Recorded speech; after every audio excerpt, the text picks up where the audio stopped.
बिस्मिल्लाहिर्रहमानिर्रहीम। अस्सलाम वालेकुम नाजरीन, आप देख रहे हैं हमारा यूट्यूब चैनल पाकिस्तान तिब्बी न्यूज़ और मैं हूं आपका मेज़बान हकीम हबीबुर्रहमान कादरी। मोहतरम नाजरीन, आज ज़ीक़ो नफ्स यानी दमा के बारे में बात होगी। ये ऐसा सख्त मर्ज़ है, जब किसी को लग जाता है तो बड़ी मुश्किल से जाता है। फेफड़ों की बारीक नालियों में तशन्नुज होकर सांस तंगी से आता है। मोहतरम नाजरीन, अक्सर तो ये मर्ज़ मौरूसी होता है, लेकिन कभी कभी नज़ला, ज़ुकाम, खांसी, नमूनिया के बिगड़ने से भी फेफड़ों में बलगम पैदा होकर दमा हो जाता है। दोस्तों, अब मैं आपको लाइलाज दमा की अलामात भी बता देता हूँ। अगर मरीज़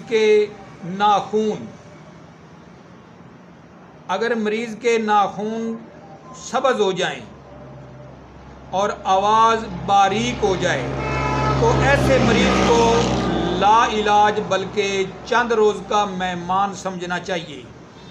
दोस्तों, अब नुस्खा की तरफ जाते हैं। नुस्खा सुनने से पहले हमारे चैनल पाकिस्तान तिब्बी न्यूज़ को सब्सक्राइब कर लीजिएगा, ताकि हमारी हर आने वाली वीडियो आप तक बआसानी पहुंचाई जा सके। तो नुस्खा सुन लीजिएगा जी। नमक स्याह 5 तोले आपने लेना है। नमक स्याह 5 तोले, शीर मदार यानी आग का दूध 1 पाव। नमक स्याह 5 तोले, आग का दूध 1 पाव में खरल करके आपने 10 किलो इसको डोली में बंद करके 10 किलो ओपनों की आग देनी है। खुराक है इसकी 1 माशा हमरा नीम गर्म पानी। तो जब ये दवाई आप इस्तेमाल करेंगे उससे कुछ ही देर बाद आपको कै आएगी और फेफड़े बलगम से साफ हो जाते हैं और मरीज़ को सुकून मिल जाता है।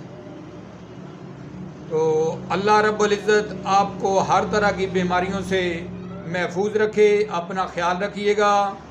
अल्लाह हाफ़िज़।